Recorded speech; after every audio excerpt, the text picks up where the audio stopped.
Hi, Danville. Alan Shields here, Chief of Police, and we are 10-8 and in service, which means we are here to make people's lives better. And we do that by safeguarding the lives, rights, and property of the people we serve. Thank you for joining us tonight.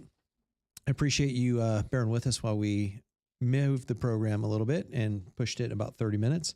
We're going to talk about the thefts that occurred, a couple of the burglaries, an assault, and we're going to talk about how you can stay connected and then also what you can do to help beautify Danville, make it great, because we know that the more we can put our maintenance staff to work, keeping Danville looking like the best city in the state, we know that that will reduce crime. So this is a live show. We're going to encourage you, throw something in the chat. If you have a question or a concern, just dump it in the chat and I'll do my best to try to answer it. So if you have questions, I would encourage you, ask it early. That way we can make sure that we get to it. So anything in there, and I will be monitoring both the Facebook and the YouTube chat. Now, this is one of the ways that we engage with all of you. It's very important that we operate in an area of transparency and that you all know what it is that we do and that you feel comfortable and free to come and ask questions and have that type of engagement, that back and forth. We don't want to be an agency that simply makes a couple of posts on Facebook and then walks away. We're here for all of you.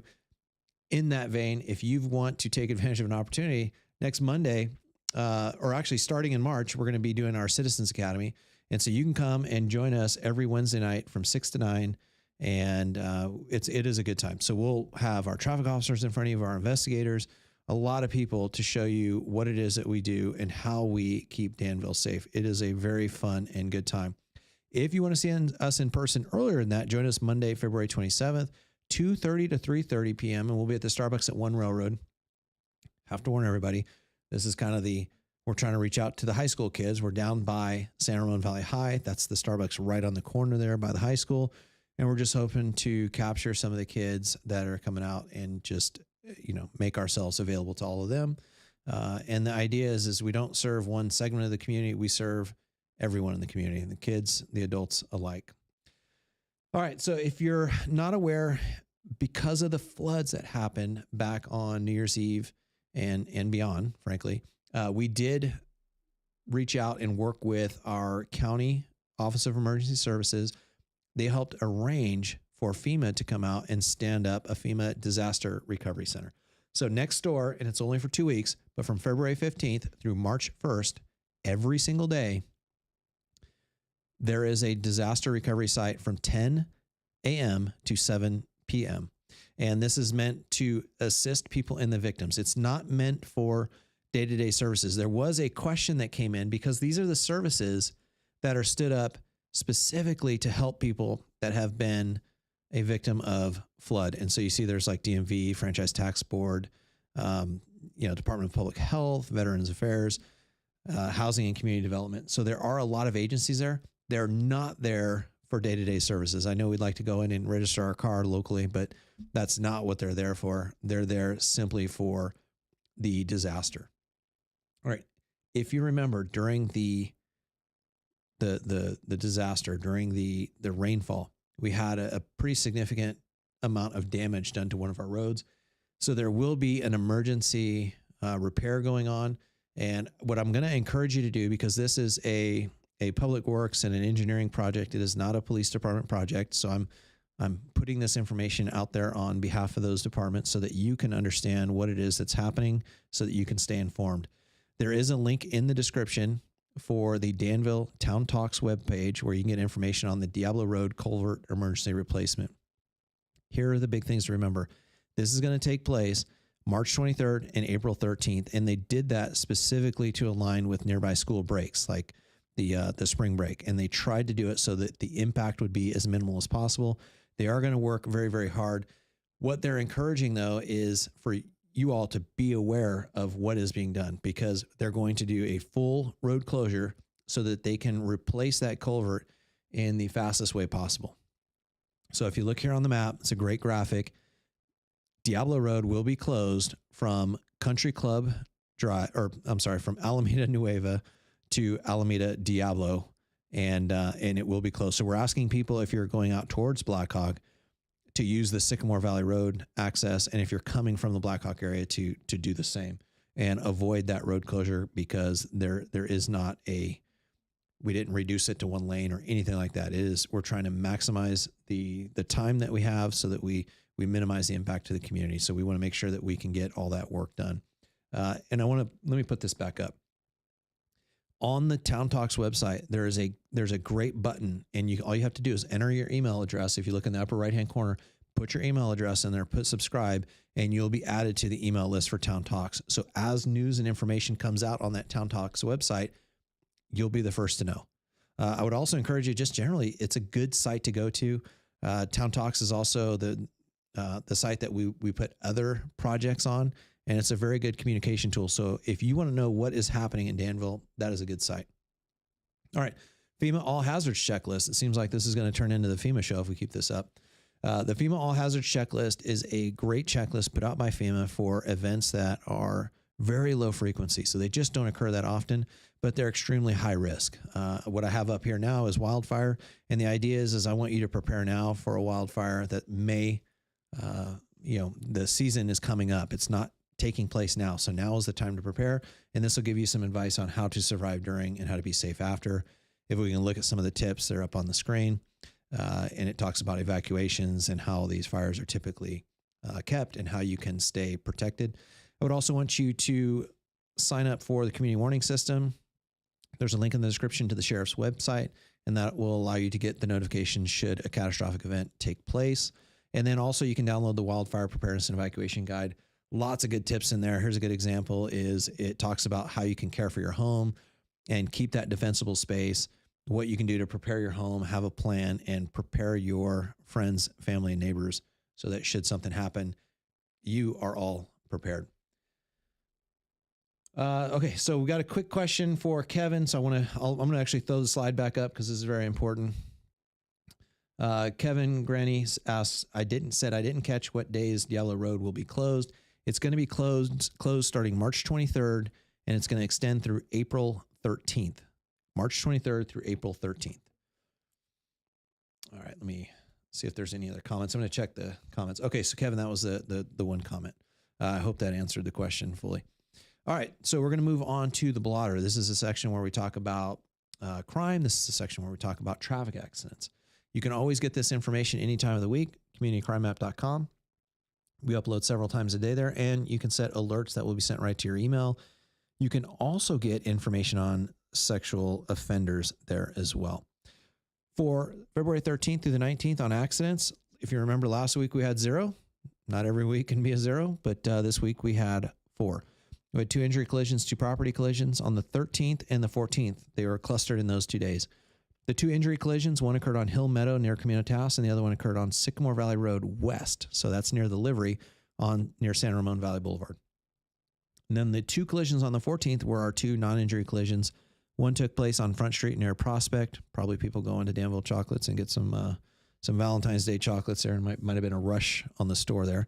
And then on the 14th, we also had the non-injury collision. This was a late report, and it was reported to the police department.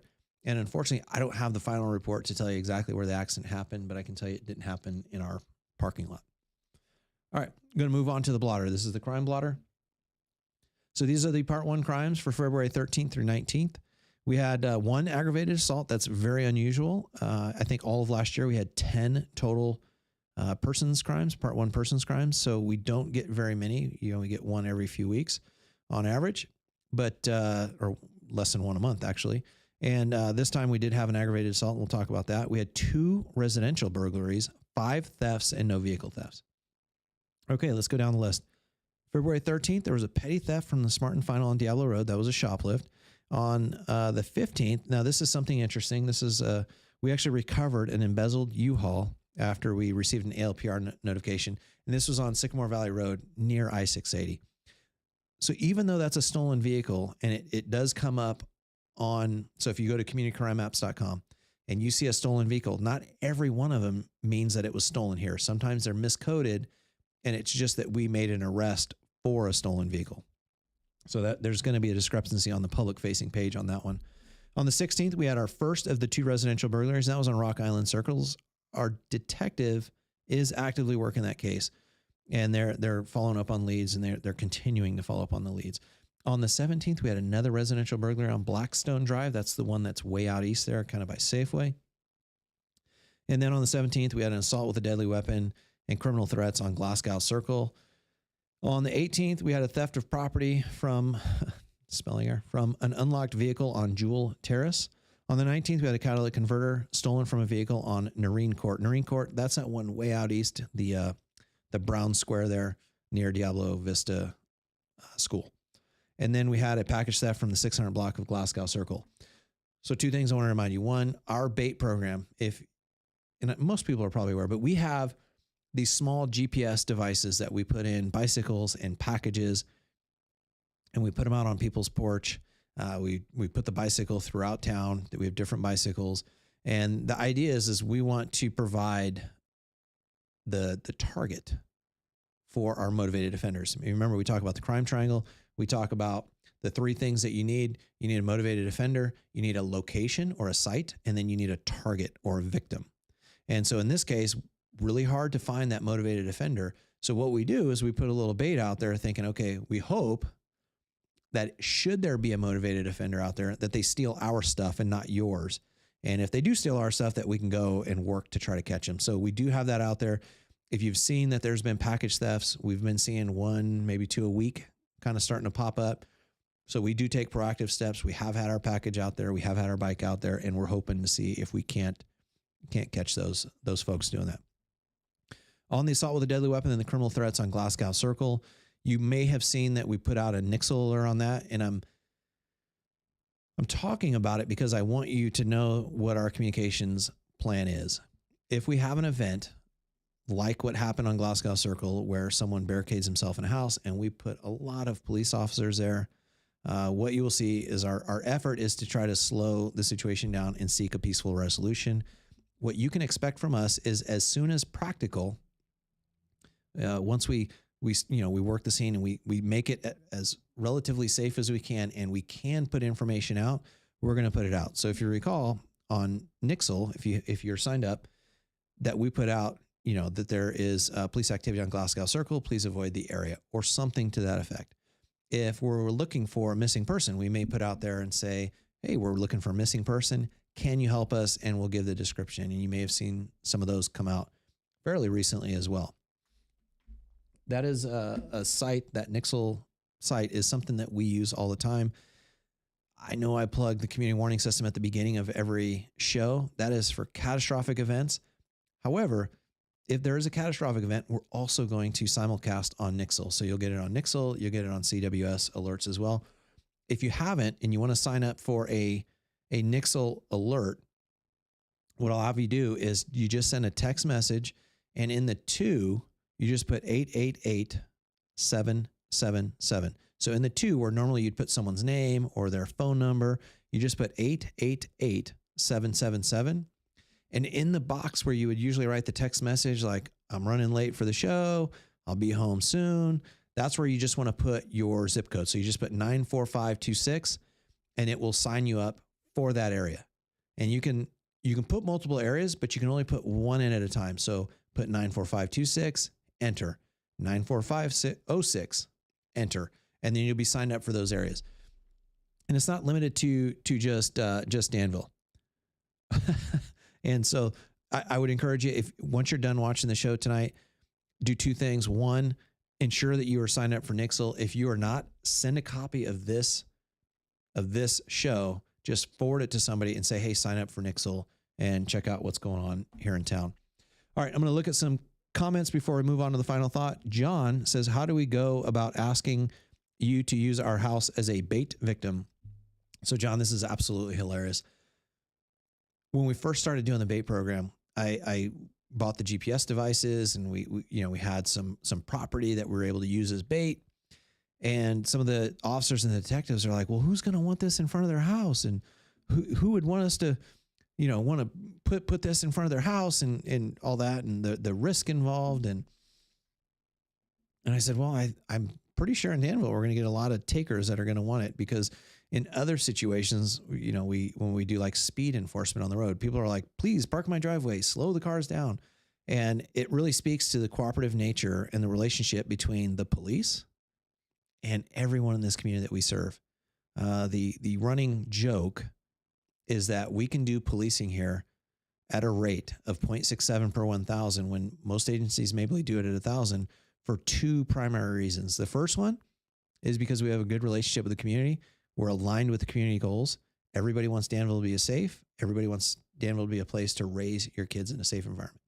And the other is, frankly, because we're a contract with the sheriff's office. So when we had that incident on Glasgow Circle, I had a peer right next to me helping me manage the scene. And we had, a dozen additional deputies from the sheriff's office come down. And that kind of support means that we can do it with fewer officers on patrol day to day. And it is, I can tell you from my position, it's a fantastic relief knowing that we have an entire sheriff's office to rely on to provide police services to Danville. And so it means that we get better service here. So John, to answer the question, you can just shoot me an email. You can private message us and let us know. And then what we can do is we can add you to it. And we're happy to have the help, and we're happy to support you as well. All right. So I don't see any. Oh, Bob Ficken. Hi, Chief. Hope all is well. Bob, hi. And I hope you're staying warm. You might be in a little bit of a colder climate. So I hope you're staying warm. But how do we keep Danville safe? And one of the ways that we do it is we do it by keeping a tidy home. And I have to admit, when the floods started hitting and I was going by a lot of our waterways, and I went underneath Diablo Road overpass, and I went by the creek right across from the high school, I noticed a ton of graffiti. And it's very disappointing because what I know in law enforcement, it's that broken windows theory that if you stay on top of those and you clean them up and you get them cleaned off in time, it will prevent future. If someone goes by and they see that graffiti on a wall or a fence, then they're more likely to add to the graffiti. So what can we all do? How do we leverage all of our eyes to make sure that we get this done? Well, we have a program called Danville Connect. A lot of good features on there. There's your town council contact on there. There's our recreation guide on there. It is your all things Danville app. And Dave Castile, our maintenance manager, actually manages it, does a really good job. And I believe it rests with him because it was one, his idea, but two, because there's a huge maintenance component there, and they are who help keep Danville such a safe place through their efforts. So let's check this out. So you go on, all you have to do is hit the start request button. There's a lot of different topics. If you want, you can just go in the search bar and you can type what you're looking for. Like in this case, graffiti, click on the one that you want. And if you get it wrong, no big deal. But you click on camera or photo library. And if you look, I took a lot of pictures of the vandalism, and you just select the ones that you want. This is on the I-680 underpass of the Iron Horse Trail. And so it actually auto-populates the location with the location from the picture.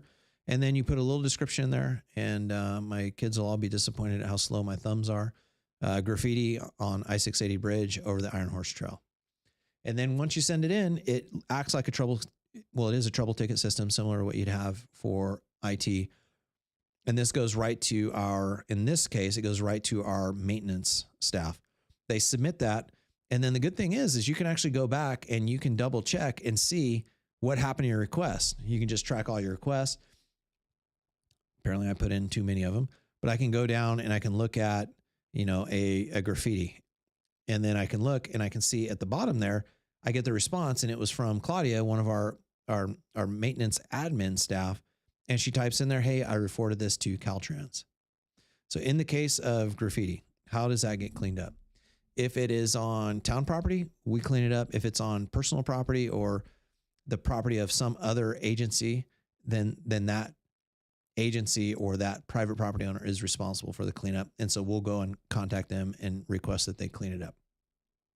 So that's how we keep Danville, one of the ways that we keep Danville so safe. And that actually leverages all of your eyes, not just ours.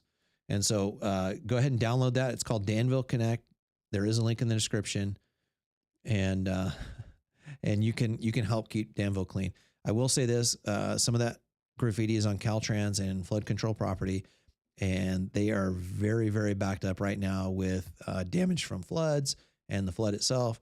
And so they're having a tougher time getting out to it, but we are staying on it, and we're going to make sure that gets cleaned up.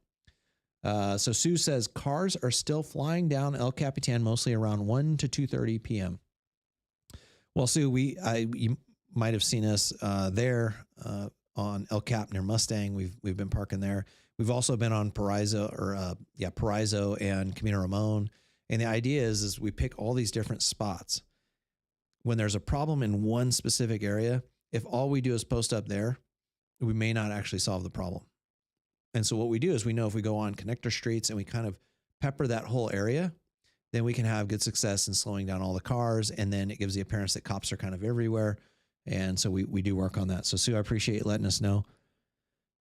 And then Bob says it's 16 degrees here. Bob, I won't complain about the 30 degrees, 35 degrees when I wake up here. So that is, and he also gives the advice, make sure you remind everyone of the sandbag phone number. Well, hopefully we're not going to need those sandbags, but we do have a sandbag station. We have it. And I think my maintenance director is going to be upset at me because I don't know exactly when, but I thought it was pretty much all year round where we have it ready, but certainly in the winter times where you can go out and get sandbags. So it's something that if you know you live in an area that might be prone to flooding, you should have those on hand and ready to go so that you can protect your area. And I would also encourage you when it comes to sandbags, look up how to fill them because you don't fill them all the way. That doesn't actually help to seal your property off. It actually provides some holes.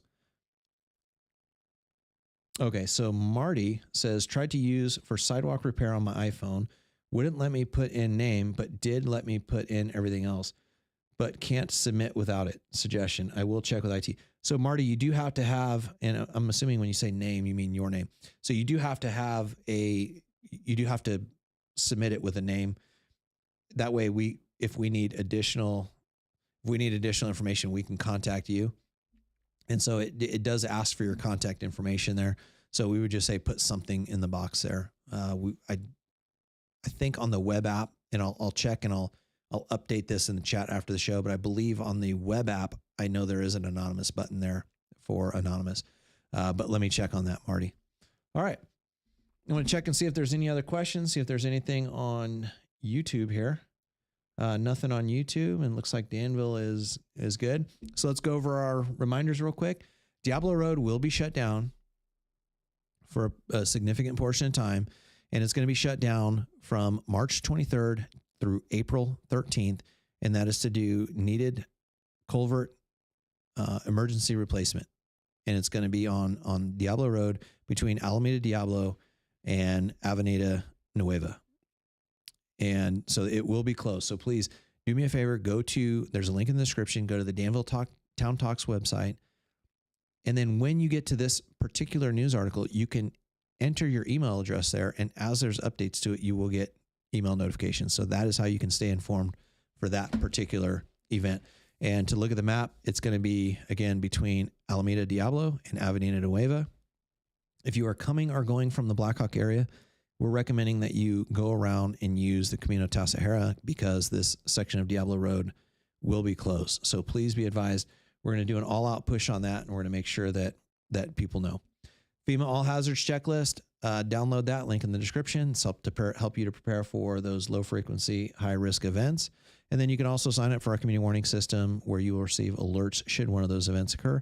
You can also download the Wildfire Preparedness and Evacuation Guide. This will help you and your family stay prepared should one of those events happen. All right, I'm going to check the chat one more time. It doesn't look like there's anything else there. I appreciate you bearing with us tonight and making sure that we're honest. And I know we're a half an hour late. Sometimes that's how it works in police work. Appreciate you hanging in there with us. If you could do me a favor, forward this or any of the previous episodes to somebody and just say, hey, check out what we're doing.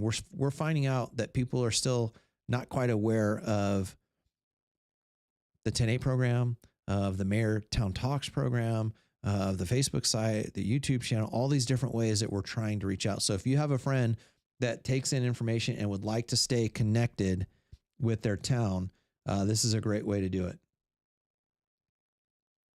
And so Marty says scroll bar went right to address, but then couldn't get back to name. So Marty, do me a favor. I'll send you a private message after this and we'll work it out. We'll make sure you get taken care of tonight. And then Summer, hi, good seeing you. And to everyone else, we're 10-10, which means we're off duty, but we're always 10-8 and in service to all of you. Have a good night.